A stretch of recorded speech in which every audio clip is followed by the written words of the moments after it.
Welcome to another edition of Hey Bobby with Senior VP of our Cleveland Guardians, Bob DiBiasio, here on WAKR, our Facebook page, YouTube channel, and of course, WAKR.net.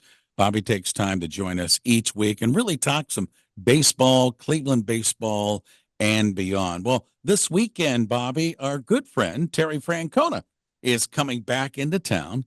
Managing the Cincinnati Reds, and he's got that team playing pretty good baseball.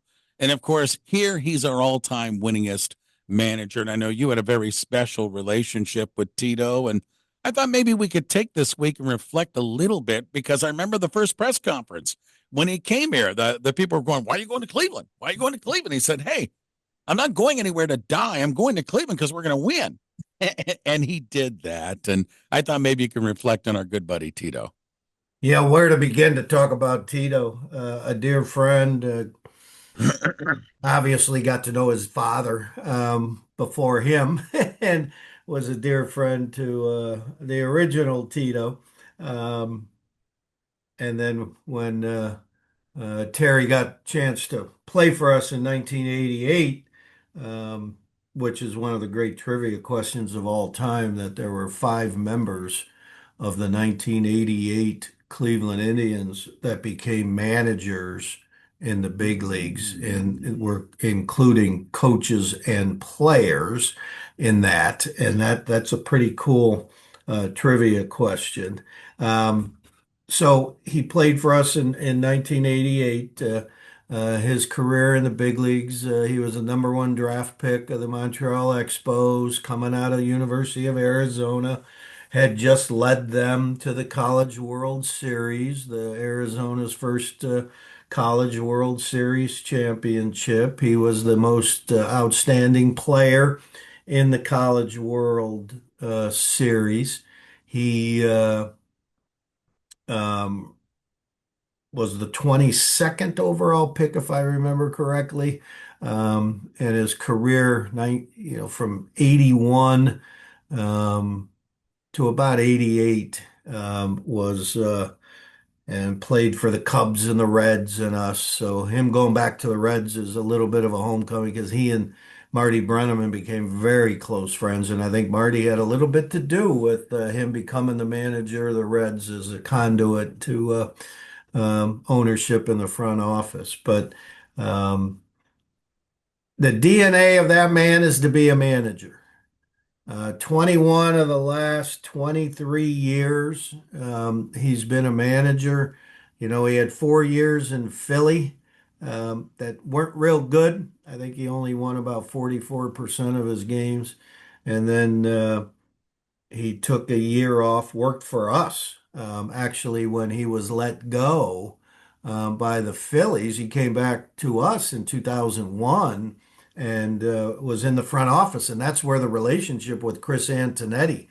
A lot of people think it was Mark Shapiro, but they brought him back, and Tito worked directly with Chris on projects. So that relationship really became strong.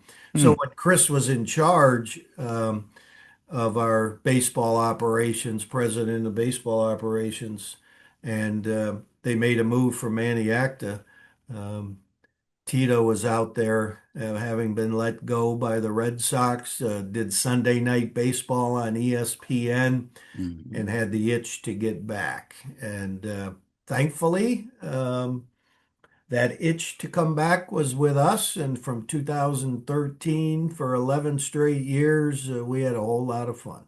You know, Bobby, I was in the clubhouse a lot during spring training, as you know, out there in Arizona with Tito managing. And the one thing that always stood out to me, you have a much closer look at it, so I'll let you expand on how he was able to hit that in between spot where he was a player's manager, but also he was a manager. And I remember one time the guys were in there and they were doing some, I think, NCAA pool, and they were picking teams and they were having fun. And Tito was part of it. And they're all laughing and joking. And he came back in 5 minutes later. He said, "Hey, enough. I told you to get going. We're out on the field in a couple minutes. It's time to play baseball."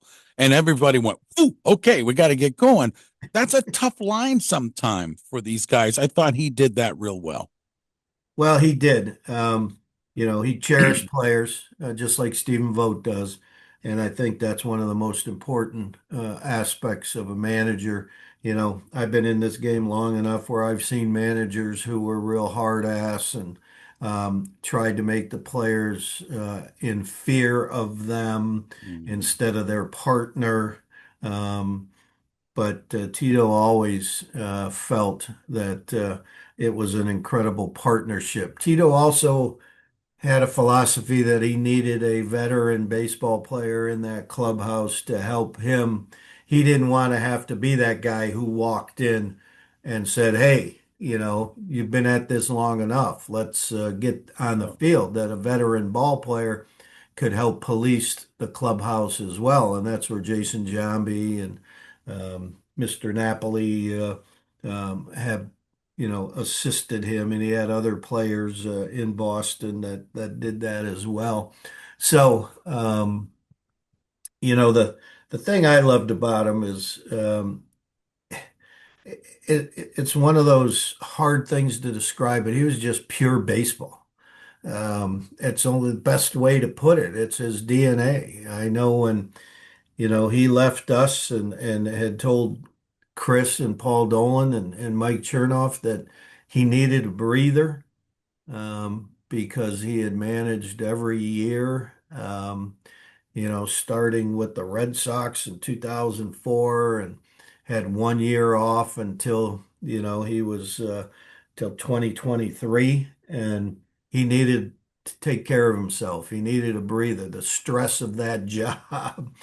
But then Hammy and I had an opportunity to play golf with him that summer of 24. And when we were done, Hammy and I were in the parking lot. Hammy said, "I think he's going to manage again." We said, I said, "I agree with you wholeheartedly. He lost weight. It's in his DNA. He's feeling good." And, so he's got the Reds going well. They come in this weekend as we're going to celebrate the 2016 American League Championship Ball Club. And, with Tito and Mr. Napoli, on that side, we did it on purpose so Tito could be a part of that ceremony. So that's why it's done this early in the season, in addition to our charity golf outing on Thursday, um, so that we could have a whole lot of the 2016 team participating in our Cleveland Guardians Charities annual outing this year again at Firestone. Um, should be a fun weekend for sure. Senior VP with the Guardians, Bob DiBiasio, with us. And you go back, Bob, to that 2016 team. I remember you told me I've never heard the ballpark rattle as much as I did when Rajay Davis hit that home run in that World Series game. Maybe a little reflection on you heading into the weekend of that season. Yeah, Lindor in a big home run, or a grand slam, I should say, against the Yankees. And then um, just the way we went about that. I'll never forget Cody Allen was absolutely perfect in the postseason. So, you're praying in that game 7 that late in the game we could scratch a run out that would put us ahead because they weren't going to touch him. And we just never we got close to that, but we never got to that point. And um, just the way that team went about their business.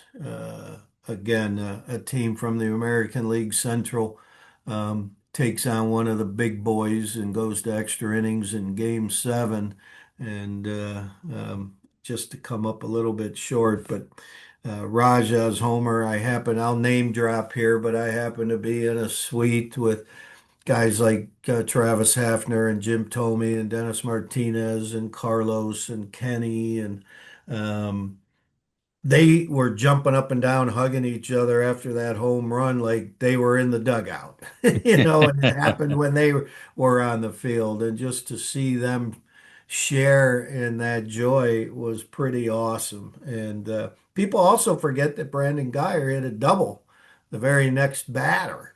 Yeah. So we had a man on second, and unfortunately, we ain't able to bring him home. But We all wonder if it didn't rain.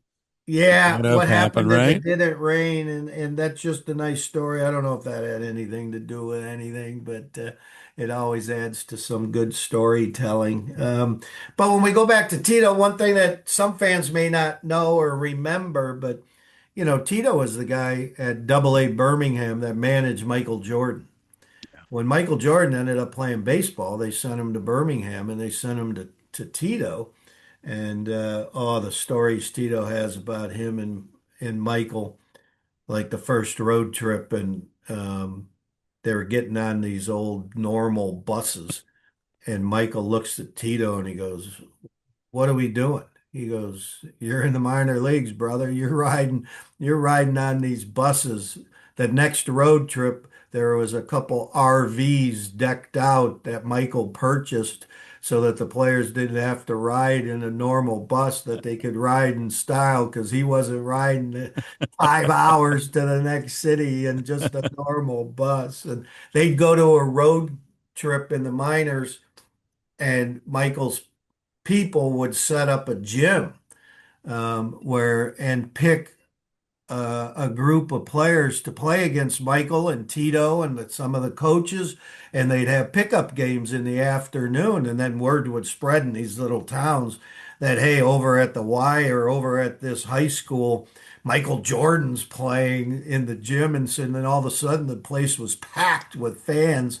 And Michael, one time Tito said, "We won five in a row. I'm dead tired. We got to get to the ballpark." And so I take the last shot and I miss. And Tito comes over to him, puts a finger in his chest and said, "I always take the last shot." And he goes, "I was tired, man. We had to go." He goes, "No, I'm telling you, I always take the last shot. I can't stand you looking at you trying to hit the last bucket." And Tito turns to him. He says, "Oh, you can't handle me shooting the last bucket. It's like me trying to watch you hit a curveball." And Michael falls to the ground laughing his butt off. And that's just one of many stories Tito has about his time with Michael. But it's going to be great to see him. We get a chance to connect briefly in spring training. As you know, we're partners out there in Goodyear. Yeah, yeah. Um, just a guy that was born in Aberdeen, South Dakota, as his dad was playing minor league ball in South Dakota. I And never that's knew when that. Terry was born in 1959, where um, the old man, Tito Sr., um, hit 340 or something, and was just like 20 at bats shy of winning the American League batting championship for the Cleveland Indians in 1959, because he didn't really start. He took over, I think, for Jimmy Pearsall later in like May or something, so he missed qualifying for the batting title.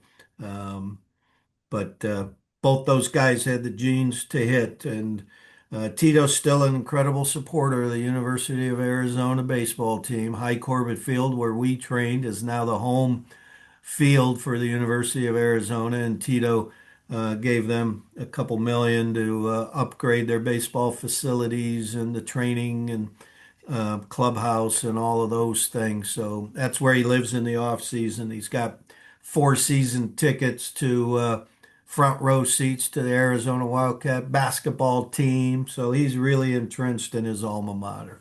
There you go. It's going to be a great weekend at the old ballpark with Tito, his Reds coming in, and as Bobby mentioned, looking back at that 2016 baseball team. There you go. Another edition of Hey Bobby, Senior VP of our Guardians. Bob DiBiasio joins us each week. Bobby, as always, thank you for taking time to join us. We appreciate it. You are welcome, Ray. Always fun, my friend. Go Guardians.